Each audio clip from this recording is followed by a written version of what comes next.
What's going on, everybody? My name's Hobo, and this podcast is I don't know what to do with my hands. This podcast is to talk about the issues that we see in the ABA field, the ASD field, the mental health field, all of it's combined. Um, I have seen enough to where I need to say something, and that's what this is about. We have entirely too many cases of children being diagnosed with autism when they have mental health problems. That topic of children with mental health problems is its own beast, and we're going to dive down that road in future episodes. But this is to start the conversation is we have kids that are more mentally unstable than they are autistic. Now, what do we have for services that are provided by insurance companies for parents? Not a lot, but there are services for autism. And what we're doing is we are a couple of things that I've noticed is one, we're putting staff in harm's way because unless you are aware of what that mental health component looks like, you are going to be unaware of what's occurring when they go into a behavior. It's not autism all the time. There's a big difference. And there's going to be a lot of discussion about, well, high function, low functioning. This is absolutely pertaining to our high functioning demographic. So not only are we putting our staff in jeopardy, we are trying to push ABA principles to something that is not ABA. Now, where do I have the grounds to speak on this? Well,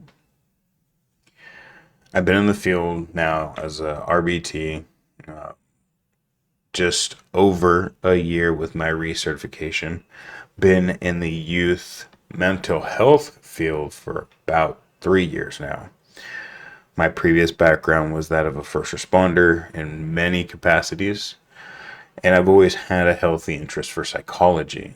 It has become more and more apparent how important therapy is, and especially working with youth across the board, how many of them benefited from just having conversations. So I found myself applying just a basic principle of, hey, what if we try just hearing out the kid?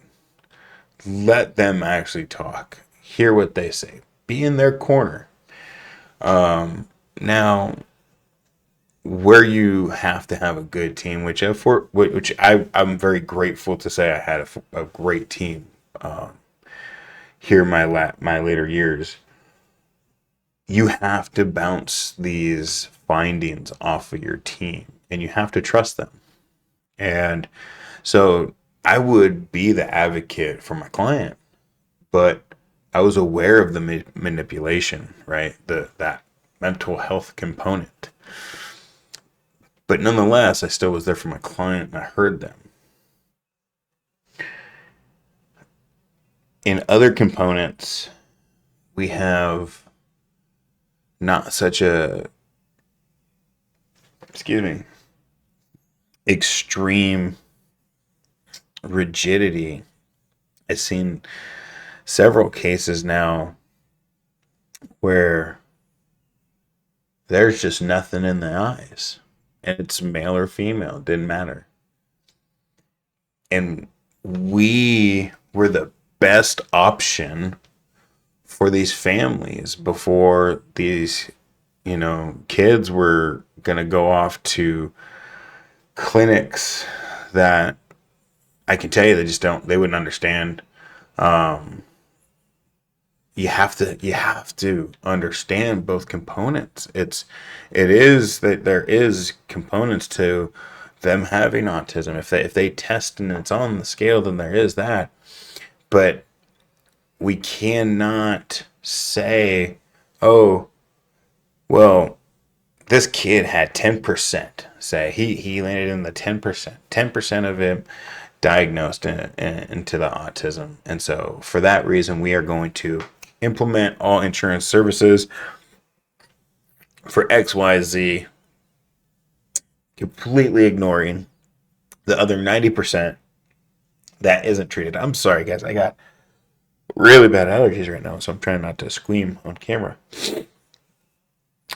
But seeing this made me really question, how can we better improve the care of our clients?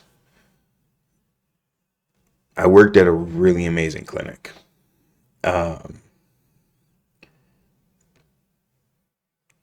We just got to do better, and what that looks like, I don't know, but I'm here to explore it. And so I just wanted to start this first episode off with this little conversation piece. I want to say thank you for taking the time to hear me out. I appreciate you guys. Love you all. Be kind. You never know what someone's going through. And I'll catch you guys later. Yep.